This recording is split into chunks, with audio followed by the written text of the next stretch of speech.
Afternoon, good evening, or good morning, depending on where you're joining from today. Thanks for being part of our weekly live stream. My name is Eric Kimberling. I'm the CEO of Third Stage Consulting. We're an independent consulting firm that helps clients throughout the world with their digital transformation journeys. And today's topic in today's live stream is career advice for business and technology consultants. So we are really going to hone in and dive into just what it takes to succeed in the world of consulting.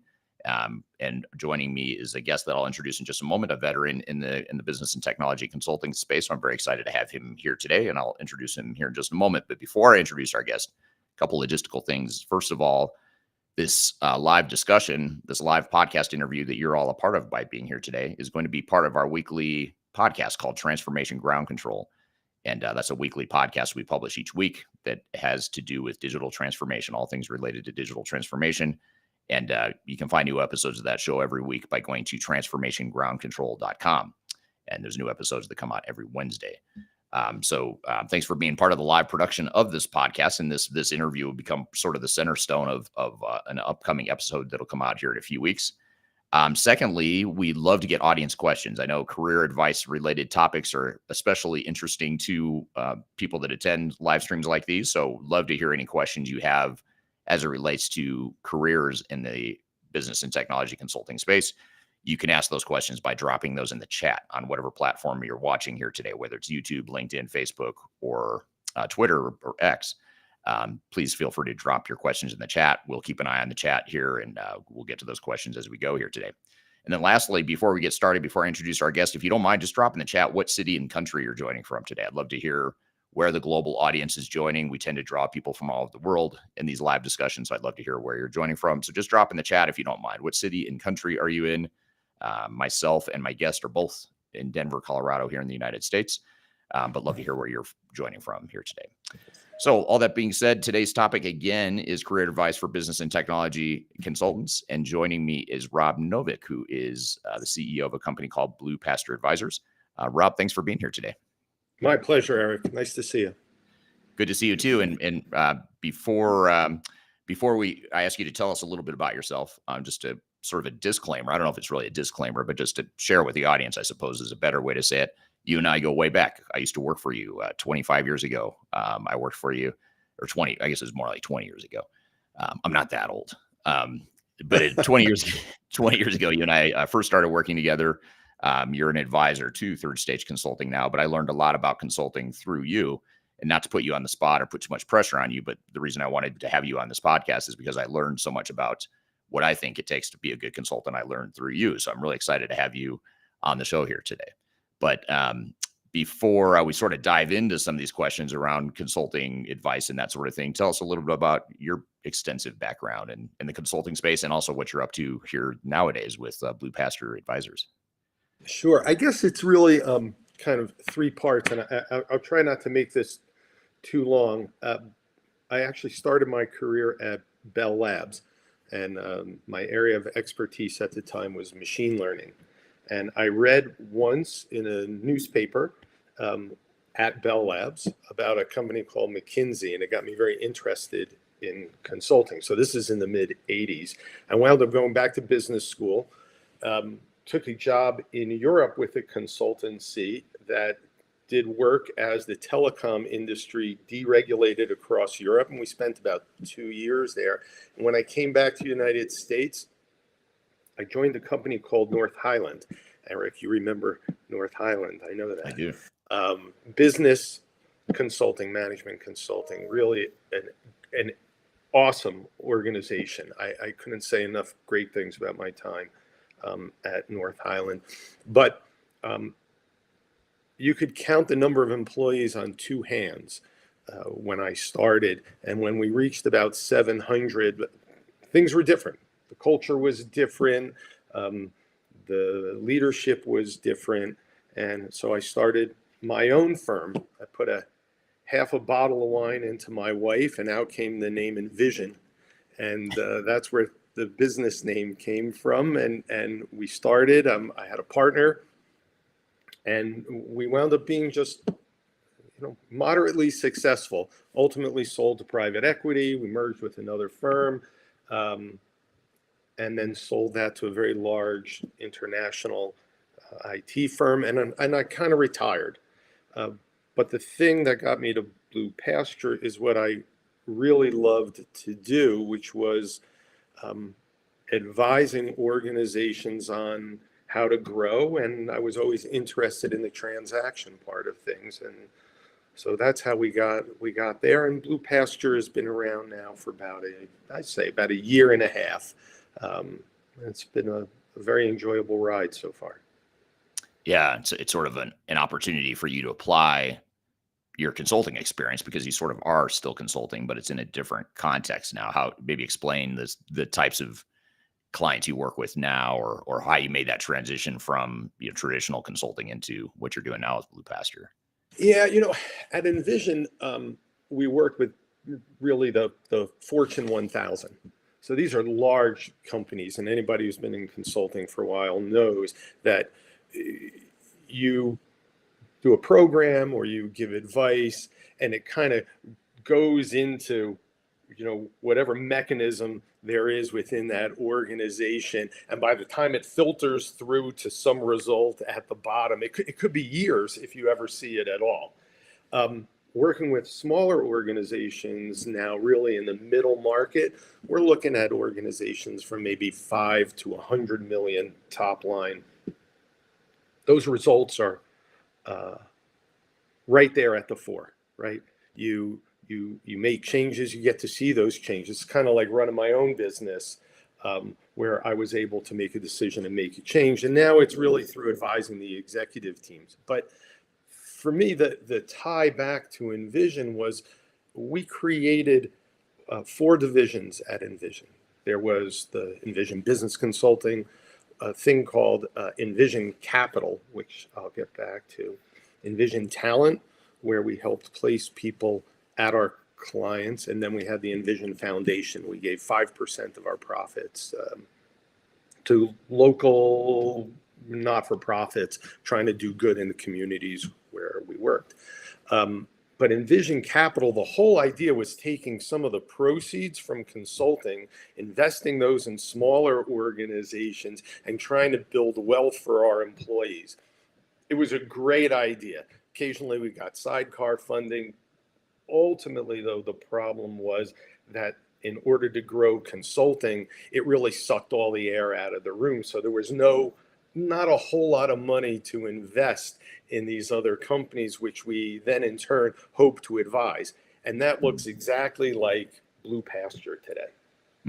Interesting. So you sort of took that idea and sort of ran with that as a focus area.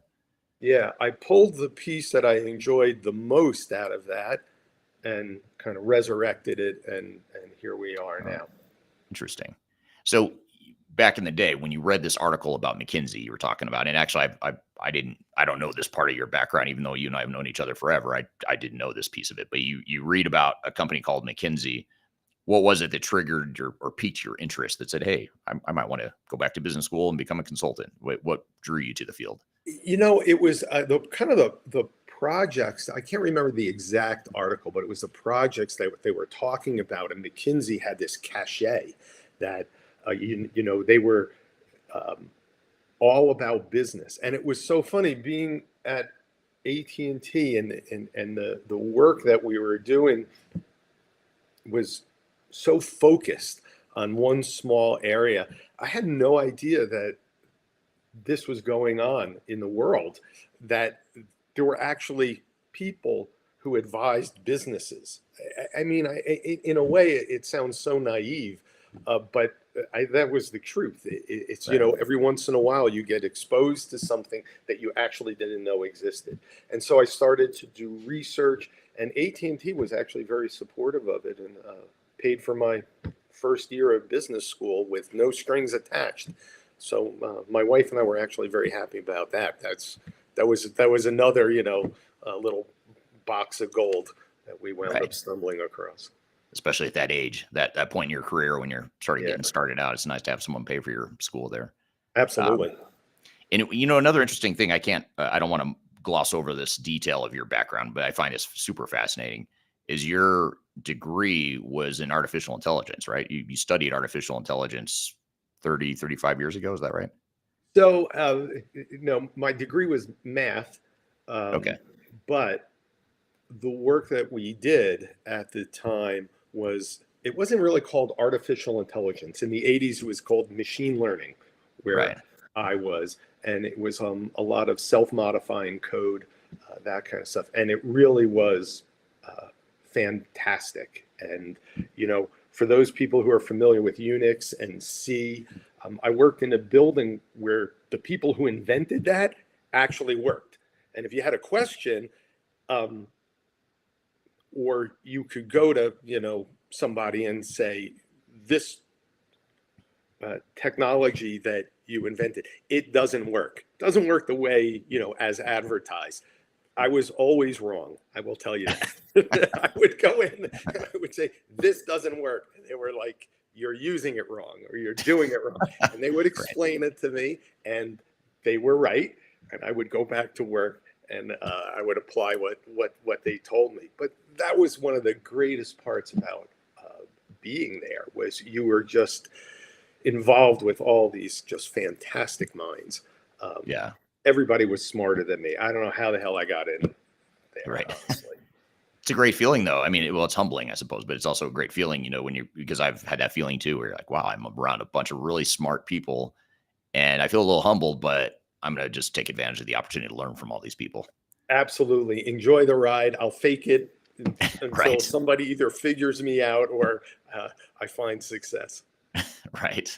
Well, I think that's super interesting that you were starting to touch a field that 30, 35 years ago, I didn't even know machine learning had a name back then, to be honest. So it's interesting that you were doing something that's so hot right now and so trendy right now. So I guess that's one way of saying you're 30, 35 years ahead of your time. You're a pioneer in the machine learning / AI space. That's really flattering, Eric. Thank you. Yeah, I know you're too. I like giving you compliments because you're so humble. I know you don't like it. And it makes you mildly uncomfortable. So I'll try to do that a couple more times throughout this interview, just to put you on the spot. But here's a question actually. Before I sort of dive into some of my questions, I want to turn to the audience real quick. Got a lot of good responses here to the real simple question: where are you joining from today, and what country are you in? I want to say hello to a few people: Sabir in Lewis Center, U.S., Amy from Houston, Texas. We got someone from Pune, India, someone from Istanbul, Jazree's from Toronto. We got someone, others from joining from throughout the U.S. as well. So thank you for being here today.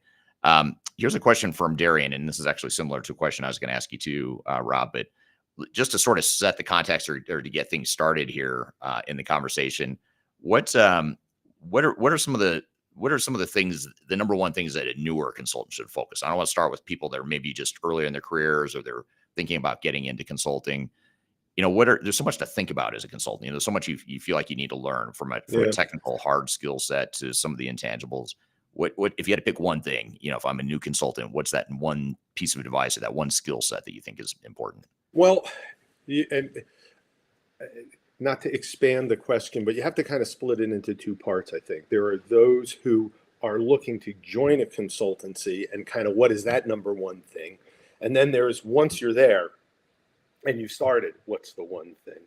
I think going into an organization, um, organizations, I believe, look either primarily at skill set and skill set fit or culture and cultural fit. Because they say, if we have a good cultural fit, I can teach this person the things that we do and the way that we do it, right? Our methodologies, et cetera. Others say, I have certain skills that I'm looking for, whether they're technology assets or whatever, and it has to fit that way. So I would say, which one are you going to rely on? And you can narrow down what organizations are going to feel the best to you when you go in. And then I think once you're in, what makes you successful, at least in the beginning, there are things that make you successful later, is listen. Do a lot of listening. Listen to clients, listen to people who have been there for a while. Share your opinions, but listen. There's a lot to learn. Consulting, I believe, is very nuanced. And One of the things that always got me when I was, I guess, a younger consultant was we would see new people who were coming in and we would talk to them about consulting, and they would say, I've worked with a million consultants, I know consulting. That is not true. I religiously go to the dentist every 6 months. I know exactly what every one of those tools on that tray does. You do not want me working on your teeth. Yes, That's please all there don't. is, right? So Right. consulting is really an industry unto itself. We come in contact with a lot of consultants in business, but that doesn't necessarily mean it makes you a good consultant. Right. Yeah, that's well said. And the other thing I'd add to that is I think, when you're starting off as a consultant, there's the tendency to want to prove, like you were saying, prove that you belong, like prove that I'm smart enough to and I belong in this consulting industry. So I need to demonstrate to you, the client or my peers or whatever. I need to demonstrate all the things I know. And I think, it's hard for a lot of new consultants, especially, to say it's okay if you don't know everything. You can't know everything, no matter how long you've been doing it. So asking questions, listening, and understanding what the client's needs are, what their challenges are, what problem that's unique to them they're facing. I think that's a nuance that a lot of consultants just sort of gloss over and say, I've got the answers. I've done this before. I've seen the situation before. I know what this client needs," rather than taking the time to listen and understand. And I think that's one of the nuances that I've learned from you is you've got to ask really good questions and really understand before you start prescribing and, doing your traditional consulting stuff. Yeah, I think after you do it long enough, you realize that while every problem is unique, all of the business problems probably fall into somewhere between 8 and 12 buckets, right? And you know it. I've heard this before. I have a pretty good idea of what this is.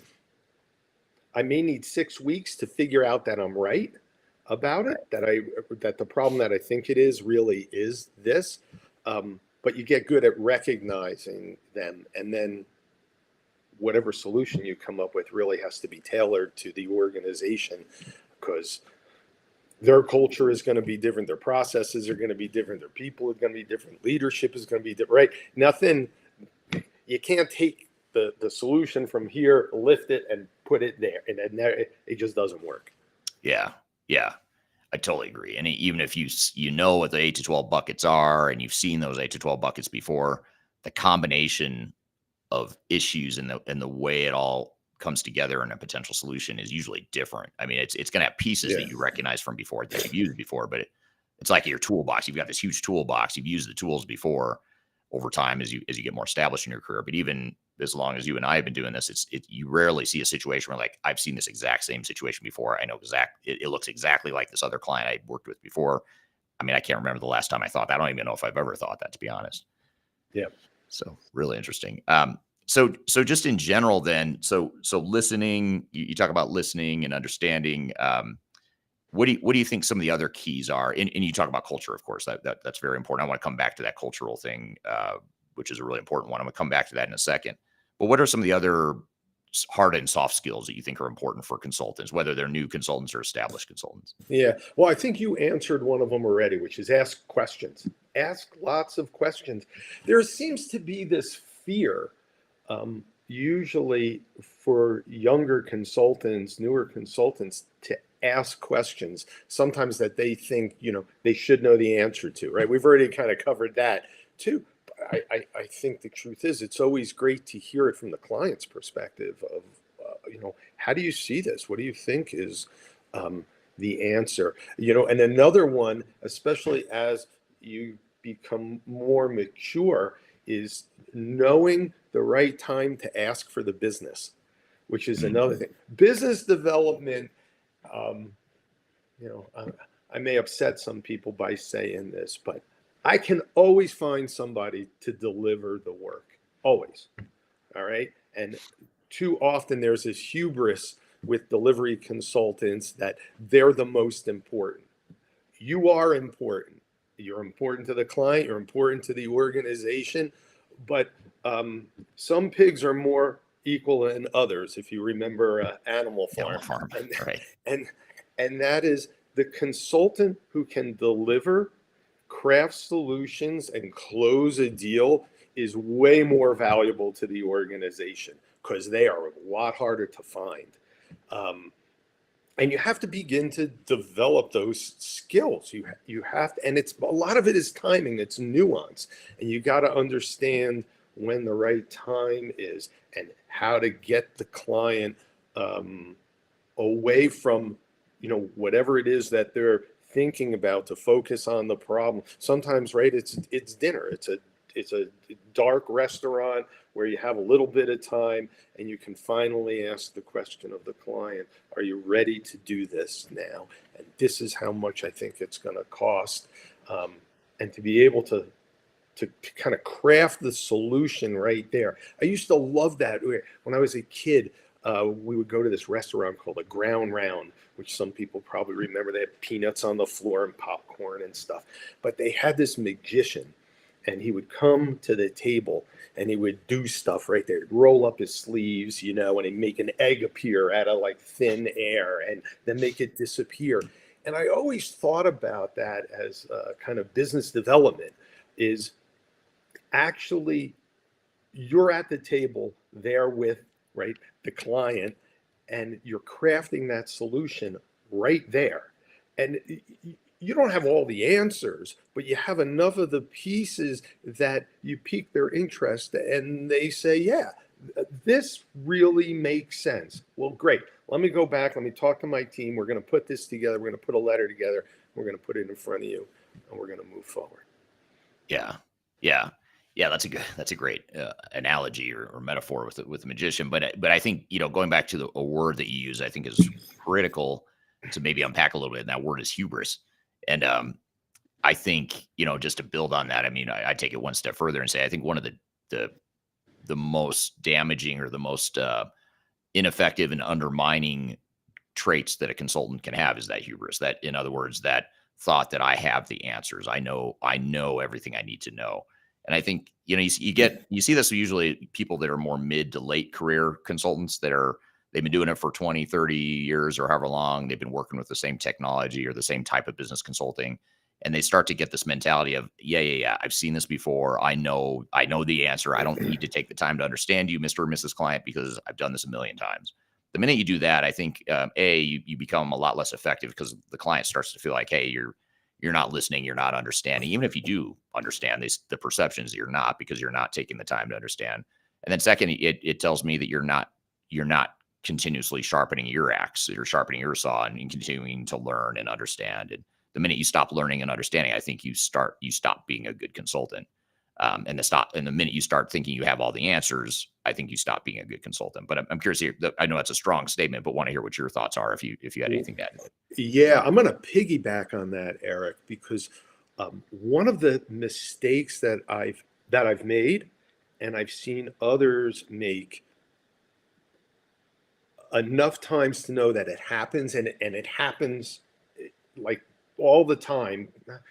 That's an exaggeration. I don't mean all the time, but what I mean is we can't seem to learn it as an industry. Okay, so here's the situation. You're in a room, maybe it's two of you, two consultants, and you're talking with the client, and let's just say there's three of them there. And this is your third conversation that you're having about this problem and the solution. And during that meeting, a fourth person from the client walks in, and you miss the opportunity to A, find out who that person is, and B, catch them up on where you are. You don't bring them up to speed, and you wind up excluding them from the conversation, and you're never invited back because the person who entered was actually, let's just say, the gal with the checkbook or somebody important. CEO or something. Yep, that you didn't bother to figure out who they were, and you were moving ahead with a solution, and they had a different idea of what that solution was, but you in your mind already thought this was sold and it was done, and you're go and forget, I don't mean sold like dollars sold, but rather that the idea was accepted by the client, and you didn't bother to bring this person up to speed, and the thing falls apart. And the thing is, it doesn't matter how brilliant that solution was. It could have been the most brilliant, most spot on solution that you're recommending, but it doesn't matter because you didn't sell it. You didn't convince the right decision makers or the right influencers in the company. That's right. And in a mid-sized consultancy, you really want the client to think in a lot of ways that either it was their idea or that certainly they were part of the solution. I think with some of the really large organizations, if you're going to do, let's say, a large SAP implementation, there's a lot of organizations, right? They've never gone through it. And so they are just relying on you for all your knowledge and all your advice. They have no idea of Right. what this is going to look like. And so, not to say that it's easier, but the path has been walked many times to say, look, these are the things that make this a success, and these are the things that make it fail. And we can take you through that. And so sometimes moving through that process is just a little bit easier than kind of pure play management or business consulting, where the solutions themselves feel very unique to the client because they don't know other people who've kind of gone through this problem before. Yeah. Yeah. And one nuance too, just to add to that is that, and it kind of goes along with this whole thread of everything you're saying around listening, asking questions, making sure you don't have this hubris or this arrogance that consultants can sometimes have. Um, but I'm also thinking that, like, a lot of times consultants need to know, or I'm sorry, not consultants, clients, the clients you're consulting to, they need to know that you are listening and understanding. And so I feel like so much of what consultants need to do, but oftentimes overlook, is repeating back to the client what they already know. Repeating back to the client, here's my understanding of what your problem is, for example, or here's my understanding of those things that are keeping you up at night. These things that are really Yeah. that we're trying to address here. And the minute you do that, I mean, my opinion is that's almost as important as the solution you're going to come back with. Because the minute you do that, you build this connection and this trust and this understanding that the client says, hey, you understand me, you heard me, you were listening to me, you understand who we are, what's unique about us. Now I'm a little more open to your suggestions. Whereas if I skip over that, even if I do understand the client situation, but I don't prove to them that I do, then all of a sudden I don't trust that you really understood or listened to what I said or what my problems are, what's keeping me up at night. Is that, yeah, what are your thoughts on that? Is that something you've seen as well? Or Yeah, and I think there's a trick to this too with clients, which is I was always fond of saying, all right, this is what I'm hearing. And then I repeat it back. And so there's none of us like to be wrong. I don't want to be right, wrong. So sometimes I'm not going to say anything because if I say it, I'm going to be wrong. But if I say, this is what I'm hearing, is this what you're telling me? Nobody's wrong, right? You right, kind of it becomes disarming. Um, well, yeah, that is what I'm saying. And now you can ask maybe some more pointed questions, or they're going to correct you and say, well, that's not exactly what I was saying. Okay, this is good. Then tell me again. Um, Another one was if I was uncomfortable, um, I always advised our people to say, keep talking. Meaning, tell the client to keep talking. right. Okay, tell me more. Tell me more. Just kind of free think for me. And again, it puts you as the consultant a little bit at ease. It gives you a chance maybe to catch up because they're either talking fast and you're not quite getting all the ideas maybe, or they've been in it for so long and you don't understand all the stuff on the periphery. Getting them to talk, sometimes they'll connect the dots for you. Um, Yeah. so yeah, Yeah, especially if you're a newer consultant too. That's a great little trick. I don't want to say trick as it's not a scam. It's a trick though to take pressure off you and what you don't know. I mean, you talked about being around people that are smarter than you, and I still, even at work every day, I feel like the people that work for Third Stage are a lot smarter than I am. But there's a lot I don't know. And the longer I do consulting, ironically, the more I realize how much I don't know. I feel like I've learned a lot and I feel like I know a lot, but there's a lot. I realize every day how much I don't know. Yeah. And I think the more you can ask questions, the more it just deflects that pressure to have all the answers and to know everything that you feel like you should know. And it's interesting when you do ask the client things, and when you could, even if you can summarize back to a client what they just said, they give you a little 5-minute overview and you can summarize it back to them right after that. The minute you do that, it's always interesting to me how the client will say, yeah, exactly. And it's sort of like they're sold, that you haven't even prescribed anything yet. You haven't given them any sort of solution, but the fact that you just repeated back to them what they said and you clearly understand it, to me, that's half of it right there. And then the other half, of course, is all right, what are we going to do about it? And how am I going to help you fix that problem? Right. But I think you often have more latitude in how you're going to fix the problem than whether you're right. You can't take a million years to learn what the problem is. Right. I used to have a boss a long, long time ago who said there was no money in current state. There's no value in current state. Get through current state as fast as you can, because all the value is in future state. Okay, Right. what are you gonna do?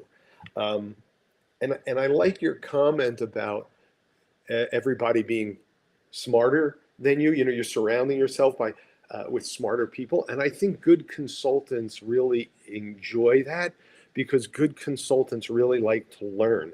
And what one of the things that makes a great consultant is how fast they can learn, how fast they can assimilate new ideas and data and be able to both evolve their position and maybe change it or explore things that weren't first thought of. So you've come up with an idea of what the solution is going to be, but something else comes, and being able to, I hate the word pivot, but being able to pivot and say, yeah, maybe this isn't it, or it has a little bit over here.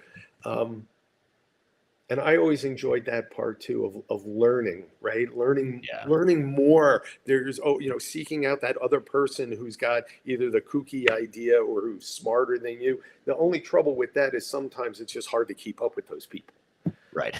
Right. right? That they're coming up with this stuff and they're connecting dots faster than you can, and you just at the end of it you got to say, okay, explain that to me again. Yeah. Outside the meeting. You're just trying to stay afloat. That's right.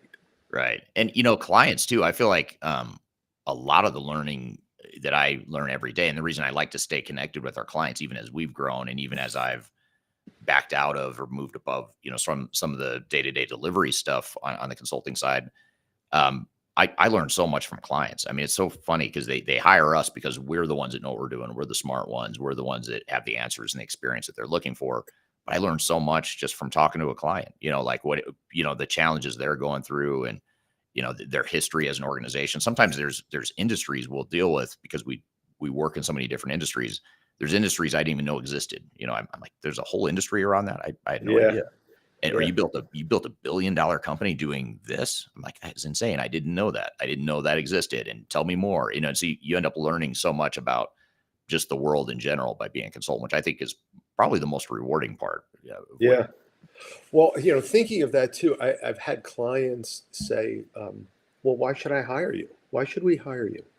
And consultants have the luxury of focus, right? You guys here in this company are doing 6, 8 jobs. You're doing everything, right? I can come in and solve this one problem for you because I can focus on it. Right. Yeah. While you run your business the way you've been running it for however long, and I can focus on this problem. Yeah. Yeah. And also that, you're not tethered by the politics and the internal stuff that, clients have to deal with every day by being part of their organization. Yeah. Yeah. Here's an interesting question from Amy on LinkedIn. This is an interesting thought. I cannot answer this question, Rob, just to be clear, just because I'm a career consultant. You might be able to answer it better than me. But I've worked with a few consultants at McKinsey and EY that transitioned to consulting with around 20 years of experience working in industry. What are your thoughts on mid-career transitions into the field?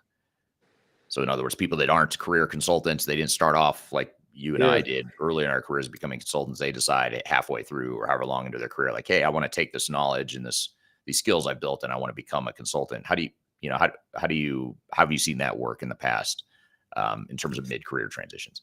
Yeah, I think it's a mixed bag, but some people are just natural consultants, right? I mean, they just walk around that way and they fit into the organization really easy. And Eric, I've seen you hire some people who, you know, didn't have a consulting background necessarily, but you saw in them the, a ability. They were natural consultants. They just kind of worked and acted that way. They asked good questions. They seemed to fit in. They were pretty easygoing, right? Not They're very humble. arrogant, Yeah. humble, exactly. And then you have kind of the other side where people who have joined after 20 or 30 years in a different career who have an expectation that, well, I was a vice president in this organization and I'm coming into the consulting organization and I should be, you know, a big man. I should be a vice president VP. or whatever it is. And that doesn't always work so great because you have to learn the industry of consulting. And so I think he'd wind up taking a step back. So Yeah. unfortunately for Amy, I'm sorry that I think it's a mixed bag. Sometimes it works and sometimes it doesn't. I would say if you're hiring in the consultancy, one of these 20 or 30-year career people from the outside, just interview the hell out of them. Figure it. You'll know. You'll know whether it's going to be a fit or not. Yeah. Yeah. Based on the questions they're asking and how they interact in that emotional intelligence, that EQ, I think that's the most important skill. You need someone that has a minimum level of knowledge, that's important, but that the EQ, I think, is regardless of whether you're mid-career or starting out, as a junior consultant, I think that emotional intelligence is way more important than the tangible hard skills you have. Yeah. Because like you said, you can teach the other stuff, but you can't teach how to be humble. If someone's an arrogant a-hole, you can't teach them not to be an arrogant a-hole anymore. You need, you can't teach someone to be humble if they're not. But It's yeah, that's a big hill to climb. it is. Yeah. Yeah. And we've been sort of, we've talked about it in passing. We've been sort of dancing around this really important thread around culture.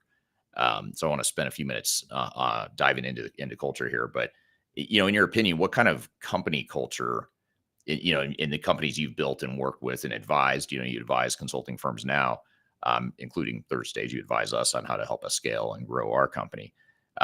But what kind of company culture do you see as being the most conducive to creating great consultants and great consultant output? All right. So I kind of knew this question was coming at a point. And as a backdrop, as a preface to the answer of this, we get to maybe the definition of normal. And I believe that the way you fit into an organization, best consulting or not, is we find an organization who shares our dysfunction. And what I mean by that is there is no normal. There's weird stuff on both sides, right? We know Right. that. We can recognize that. But take the other whatever, 85% of people, the rest of us, we all have some dysfunction. And if we can find an organization whose dysfunction matches our dysfunction, we think we're normal. We walk in, we're like, this place is great. I get them. They're all like me. And Right. it works, right? Um, and so you think about that. There are some organizations that tend to go to market. They tend to be more arrogant, or they tend to be more introverted, or they tend to be more like golden retrievers, right? And if you're one of those, a golden retriever or arrogant or what, you find that organization, you're gonna fit in.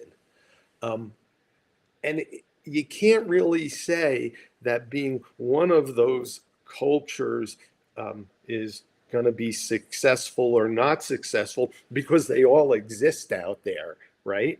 And chances are they're looking for clients whose dysfunction also matches the culture of the consulting uh, organization. So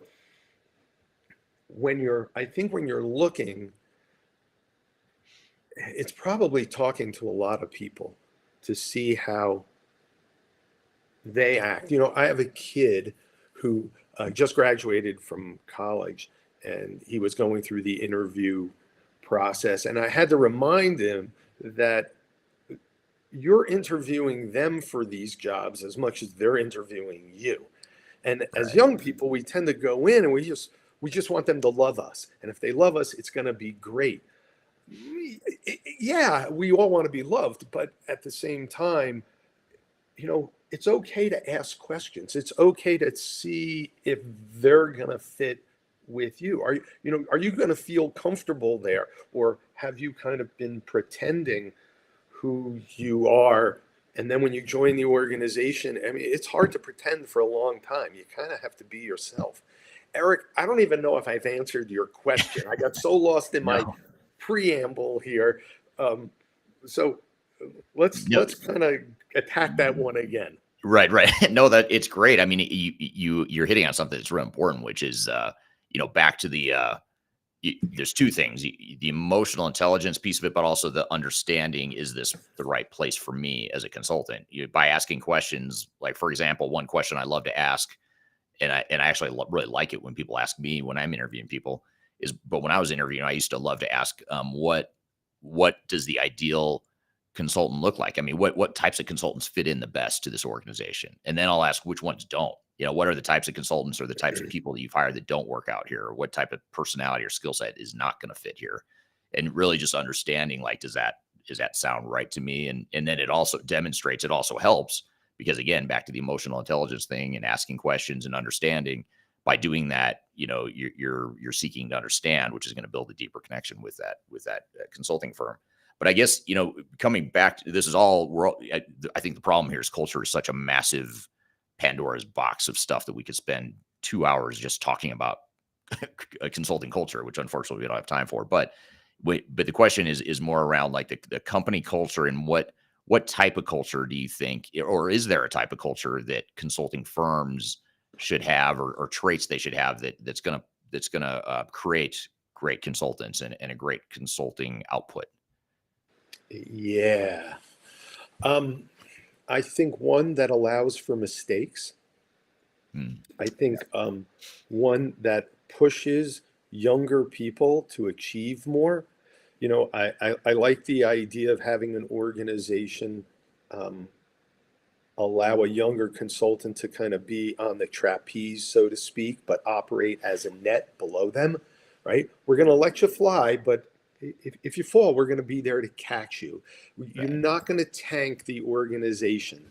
Um, we don't want you to make the same mistake again and again. So, there's learning that needs to be involved. But I think that and the ability to be entrepreneurial within the organization. Eric, if you think about this, North Highland did a great job um, with all of us, and it was the leadership at the time. North Highland has gone out and produced so many entrepreneurs. People left that organization. It's like, you did, I did, and Hmm. I can count a whole bunch of other people who wound up going on their own. And why is that? Is it the way they hired? Maybe, but I also think it was the way they cultivated the people there by allowing us to make these mistakes, by allowing us to do business development on our own and kind of learning how to do that and advising us. Um, those were probably the two biggest things. And again, I loved that organization. I thought it was a great and it probably still is. It was a great organization that allowed me to really flourish. Um, and other people, I think, would turn around and say, well, Accenture is a great organization. I never worked at Accenture. I couldn't tell you from the inside what the culture is like. Um, so was that a little bit closer to the Yeah. spirit of your question? Yeah, it is, and I think culture is something that, is important for you to look at, whether you're interviewing with a consulting firm to potentially go work for the consulting firm, but also if you're hiring a consulting firm, you want to understand and be sure you understand the culture, not just their qualifications and the past client experience and all that stuff. The hard stuff, you also want to look at the soft stuff, which is can I work for this Yeah. organization or can I work with this organization if I'm hiring them? And I think that's a really important point. Yeah, I think Um, it's back to your question of what makes a good consultant, right? Asking that in the interview process or what makes one successful, and it's the hard skills and the soft skills. Yeah. Yeah. Yeah, absolutely. What about the are there any different skills that people need to have nowadays in consulting than maybe was important 10, 20 years ago? How in other words, how has the requirements of being a good consultant changed, if at all, here in recent years for people that are starting out in consulting? Um, well, I think one of the big changes that's occurred in consulting in the industry itself is it's become very broad. Everybody's a consultant Mhm. now. And certainly when I started, I don't know, 30 years ago, maybe more, um, there were kind of technology consultants and there were management consultants and right in management you had operations, you had human capital, you had strategy, you had right there. But now you might have people developing code overseas for $40 an hour that are consultants. They fit Right. into that box. Um, so I would say first we have to kind of narrow the field a little bit. And when I think of consultants, I think of the traditional right view of management consultants, kind of where I started of right operational strategy, human capital, that kind of stuff, and technology, of course. And then there are even divisions within technology that breaks down further into degrees of specialization. Um, I think, though, that the way it has changed is there is greater need for specialization. So, Mm. um, more focused on your area of expertise, your field of expertise, um, where I think being a generalist years ago really carried the day. I think it still does. I think it's still a great skill to have, but being able to be a generalist and a specialist at the same time um, is great. And then, of course, trying to keep up with, the newer technologies. Um, is also terrific. Um, when I remember when I was a younger consultant, you know, there was a lot of COBOL out there, Mhm. and people were looking for consultants. They were starting to pay more and more for COBOL programmers because they just couldn't find them anywhere, and nobody wanted to do it. Um, And so I think that there are still plenty of kind of legacy technologies or legacy techniques that people need to know because you can make a living there. Um, the only trouble is if you stay there too long, you fall behind the curve, and it's a lot harder to catch up. Yeah. Um, Yeah. so So how do this might be a tough question, but I'll ask it anyway. But how do you balance that need for specialization, especially now with technology changing and evolving so quickly?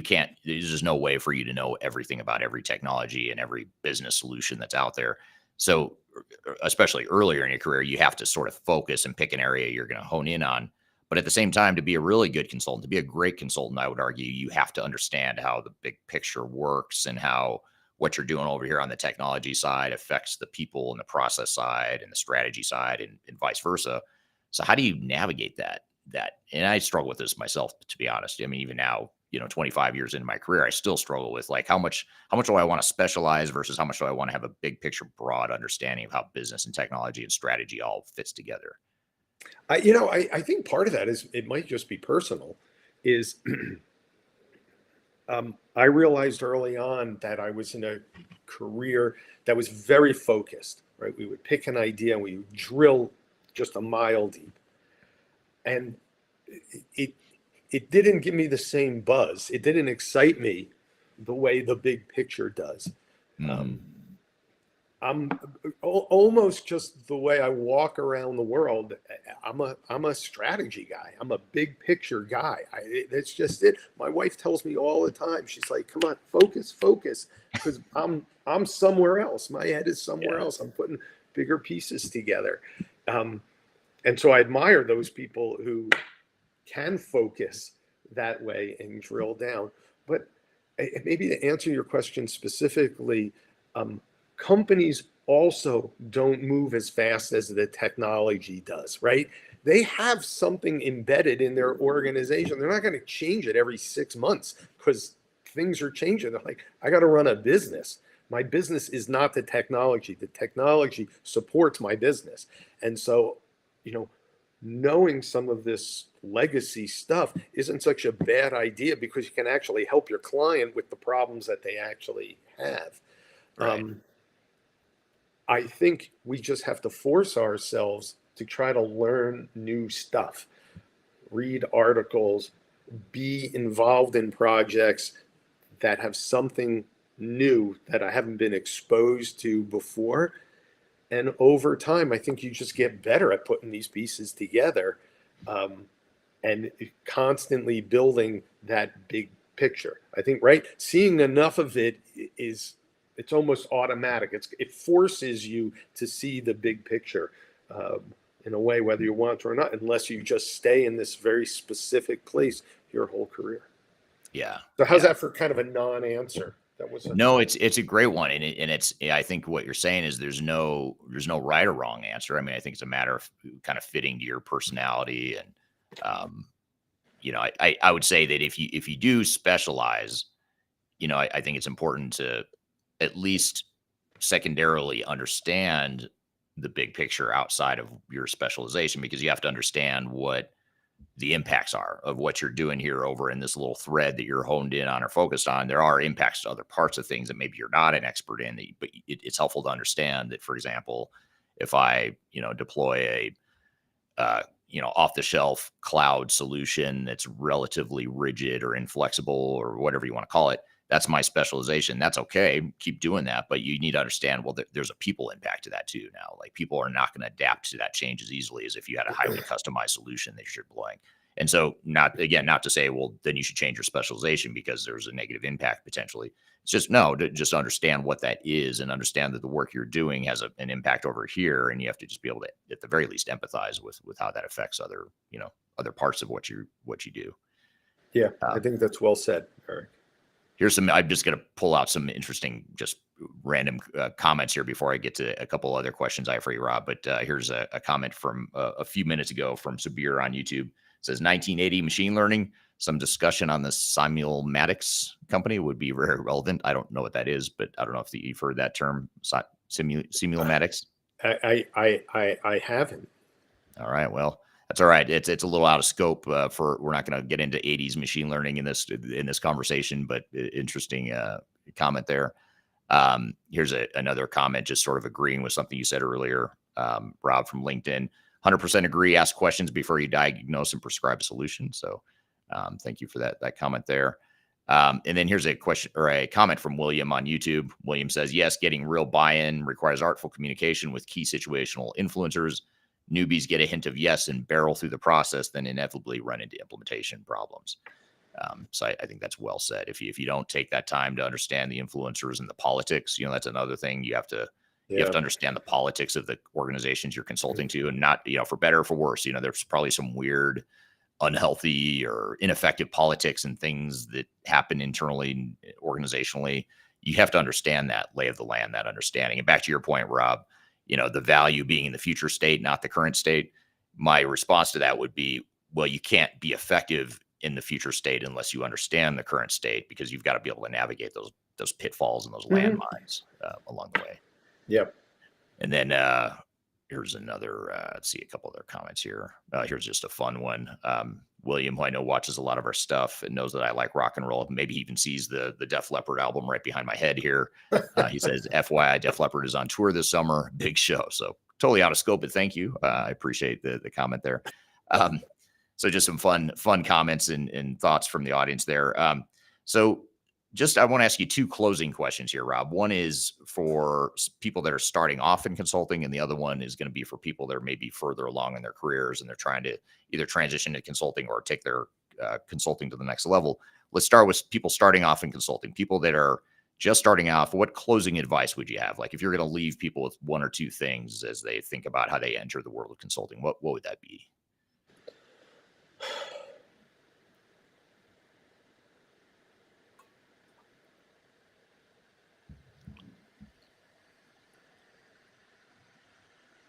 I think it's kind of a multifaceted answer of um, what in this is going to make you happy. There's a financial component to it. Some people are comfortable with travel. Some people are not. I think you got to look at the organization. Are you going to be traveling? Are you going to be local? Are you going to be remote? What does that look like? Is there an opportunity, let's say, to work overseas? Maybe something that you want, as well as, think about. I used the word earlier, dysfunction, somewhat tongue in cheek, but I think you get my meaning, which is um, find the organization where you fit, where you can thrive. And I get it. Sometimes we don't have a lot of options, right? I have one offer, great. I'm going to take the offer. I'm going to learn there, and then over time, I'm going to move. But maybe it's for every career. Somebody who's young, be patient with yourself. It's okay to be impatient, but be patient with yourself. You need to evolve as well. There are things you need to learn, and you're going to make some of these mistakes. And I always thought it was baloney that you're going to make a mistake and you're going to learn from that mistake. I can tell you there are certain mistakes I have made my whole life. Hopefully, the time between making that mistake has grown and the amplitude of that mistake has been somewhat lowered. But, you got to forgive yourself a little bit. You make the mistake and you keep moving on. Yeah. Yeah. And especially like you said at the very beginning of this conversation, you're going to be surrounded by people that are smarter than you and have much more experience than you. And it can be a bit intimidating, and it can make, at least when I started off, I felt like I had to be at that level. I had to quickly be at that same level of knowledge and understanding. And the reality is I wasn't. So, I was trying to pretend to be something I wasn't. And that's something I would not recommend doing, because I think it can create some blind spots, and it just puts too much pressure on yourself that you don't need and no one expects you to accomplish. Yeah, good advice. What about established consultants, people that are, maybe mid-career, maybe they've been a consultant for a while, maybe they're stuck, maybe they're not sure how to really take it to that next level. What sort of, is there anything you would add to that list for people that are already in the world of Yeah, consulting? absolutely. All right. This group is a little bit different. You need to learn how to sell. You got to get over it. Some people say sales is a dirty word. I don't sell. I had a friend who used to say, I don't sell. I help my friends with their business problems. I just happen to be very good at making friends. It's great advice. You're still selling. You have to. That's how the organization that you work in survives. Um, and it's rare for an organization to get lots of calls coming in that say, I need you. I heard about you. I need you. And Eric, I admire you and Third Stage, because you are one of the only organizations I've ever run into that can actually do that. I think third stage is a very special place, not just for that reason, but for other reasons. Um, and so you have to find your voice, though. You have to figure out your style of how do you work with clients to develop new business. Right. That's great advice. Um, yeah, and I agree. And it's funny you say that because I am one of those people that say I don't sell. But deep down I know I am selling. I'm just not. I think there's a difference though between selling effectively and trying too hard to sell to where it's ineffective. And I think as consultants, you have to be a trusted advisor. People need to know that you're not only acting in your own self-interest of getting follow-on work or getting additional consulting work. They have to know that you're acting in their best interest, the client's best interest, and helping them. And so I always tell our consultants, if you feel like you're selling, then you're not selling well. And that's one of my favorite lines to use with our senior people. Is it's more of a consultative. I'm talking to you, Rob. I'm understanding your problems. And by the way, here's some ideas I have on how you might fix that problem. And oh yes, by the way, our firm, Third Stage Consulting, can help you do that. And so to me, it's like maybe it's not that I'm not selling. It's just more of a low pressure consultative sort of style of selling that for us at least it works. I'm not saying that's right for Well, everyone, but for us it seems to work.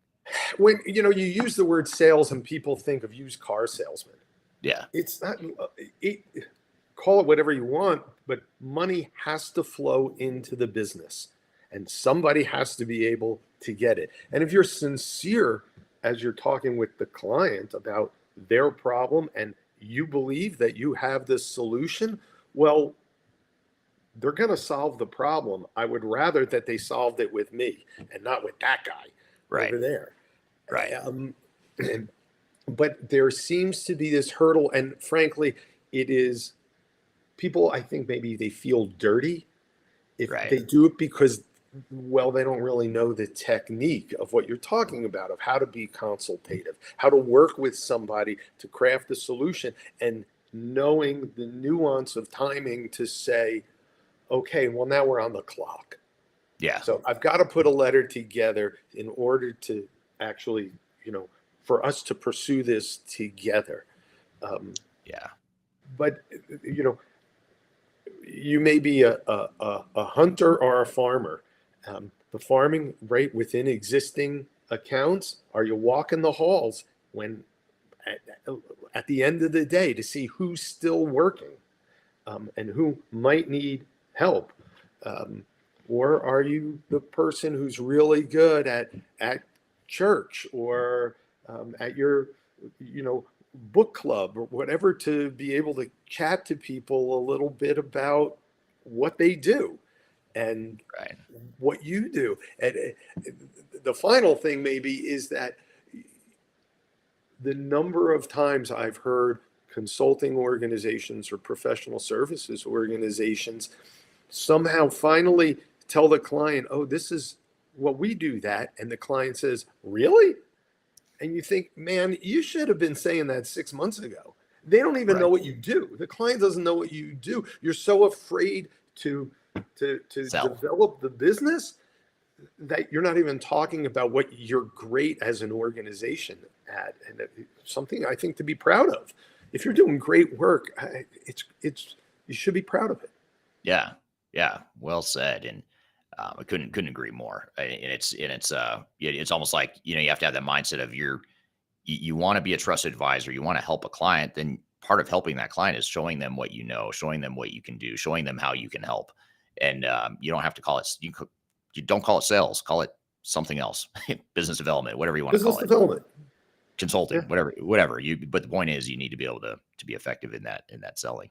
So I lied. I said that was my last question, but I have to ask this question because it's come up twice just here in the last couple minutes. And given your background in AI, I have to ask this question. So I'm going to ask you it's two questions. I'm going to read them both and I'll kind of hone in on the second one because I think it sort of summarizes it. So this will be our last bonus question here for today. First, part A is from Subir. Subir says, consulting is tied to knowledge monetization of culture, business practices, and tangible skills, including technology. How do we see AI's impact to singularly replace that knowledge differential? And then let me read part B, which I think is maybe this might be a little bit easier to get your head around, Rob, and answer it in this way. And this is from LinkedIn, through Murugan. I'm 90% sure I butchered her name. I'm so sorry, but this is from LinkedIn. And the person says, we all know AI plays a major role in most industries. How will it impact consulting? So let's just maybe simplify it and say, how do you think AI is affecting or will affect the world of consulting now and in years to come? Hmm. Yeah. Um, you have to kind of split it in two camps, that there are people who really dig AI. I think it's going to be the coolest thing. I think it's going to be great. Yeah, everything comes with problems. Every relationship comes with problems. Okay, put all that stuff aside for a minute. I think it's really cool. I think it's going to be very helpful. And then there are people who are just terrified of it because they feel like they're just going to be displaced.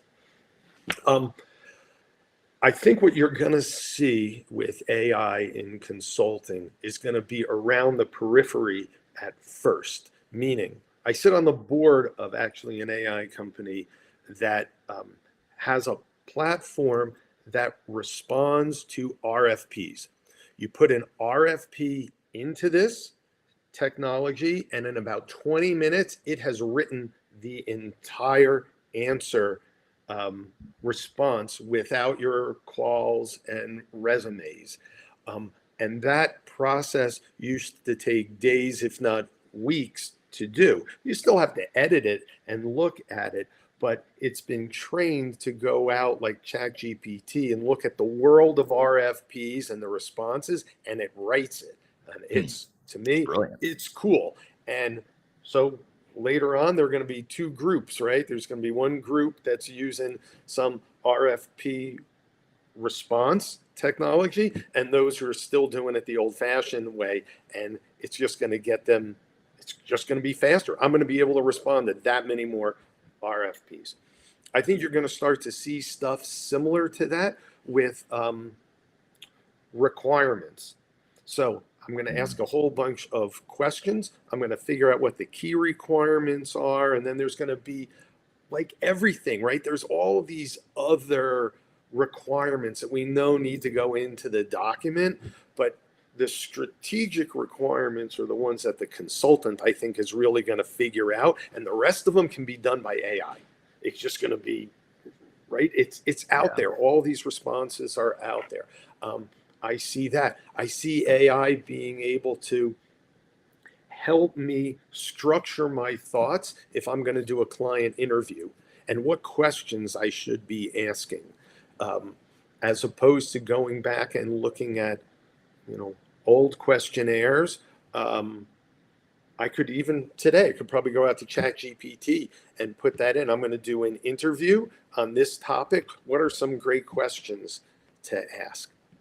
Right. I do not think, though, that AI is going to replace the consultant for a couple of reasons. One, that human interaction is necessary. Hmm. It just is. Um, People will believe me more than they will believe some document. They, I should have the same knowledge, but there's that personal connection, I think works. And then I also think that there's nuance, that, right, there's tone of voice, that there's body language. There are things like that that only occur in kind of intimate situations where you're with clients and you're responding to what they're saying and they're responding to what you're saying. So I think we are a necessary vehicle in actually solving the problem. Yeah. Really well said. I never thought of this until you just said that, but I think what you're saying is true. I fully believe what you just said. And B, I think if anything, maybe it just changes the mix of hard versus soft skills that consultants are going to need to have, because now, the hard skills, the technical knowledge can be somewhat augmented or replaced by AI. But to your point, the human interaction, the listening, the understanding, the body language, the empathy, the human stuff, that might become the product. That might become the consulting product now, that's now augmented by knowledge of AI. Not that you can get away with not knowing anything, because obviously you have to know how to teach AI, how to use AI, how to apply it, all that stuff. But you can maybe have less technical depth now and augment it with AI, but the emotional intelligence, the EQ, the soft skills, all the other stuff we talked about with consulting, AI is not going to fix that or automate that for us anytime soon. Agreed. So, well, cool. Well, very good, Rob. Well, thanks for taking a few extra minutes to answer that bonus question, and more importantly, thank you for taking the time to be here today. I know you work with a lot of different companies, and you're a busy guy. I appreciate learning from you as always. I've learned from you for 20 years now. I learned from you again here today. Every time I talk to you, I learn something new. So I appreciate you being here today and sharing your knowledge with the audience here today. How can people best learn about you, connect with you, and Blue Pasture Advisors as well? Yeah. So you can go out to our website. It's thin because we're particular about who we work with, but it's called bluepastureadvisors.com, or you can email me at rob@bluepastureadvisors.com.